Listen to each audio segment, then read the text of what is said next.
Well, I mean, it was awesome. First of all, just to have this event here at the Greenbrier for our young program to bring the best conference in college golf, best players in college golf here, and finally had a good day. Unfortunately, we had rain all day yesterday, but sun came out. It's beautiful. It was a very challenging day. The winds were swirling and gusting, so that was tough the first round.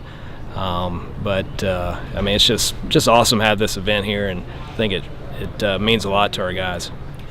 How do you think it affected your team mentally with the delays yesterday, thinking you were starting, thinking you were delayed, then being canceled? Well, everybody had to go through that, but we're a team that likes to play a lot. I mean, we don't sit there on the range and just beat balls. So we had strung together a lot of days back home at Pete Dye, and then we got down here on Wednesday and we played at the Snead course, and the guys were playing good. Then the practice round we were playing good, and then we didn't get to do much yesterday.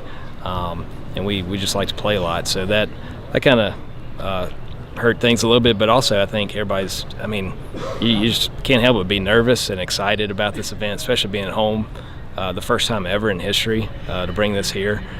So the guys were a little bit nervous early on, so that probably had something to do with it as well.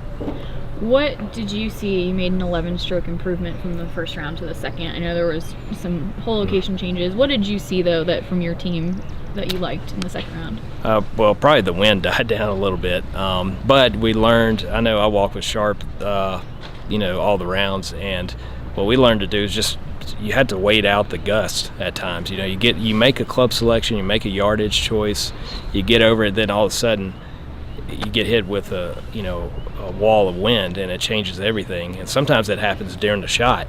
And so I found myself looking at trees, 100 yards away, because you're trying to see when the wind's going to hit you. So, we're not used to that. But we made some adjustments, but then the wind died down a little bit too, and they hung in there. I know we closed pretty strong on the back nine. We had a good final round, and so hopefully we'll get a little momentum for tomorrow. I know this isn't necessarily something that's talked about a lot in golf, but we had a pretty decent fan base out there, with some stuff going on here. How do you think that affected the Yeah, team? actually, right here on the first tee, we were in the final pairing going off today, and there's a guy that does the starting for the Greenbrier Classic, and he said we got more applause and more people up here than they do for the Greenbrier Classic.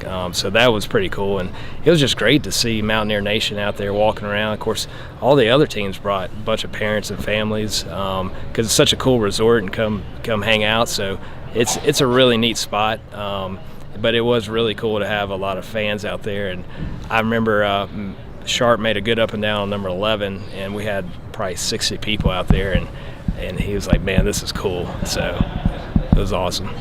All right, thank you. Thanks.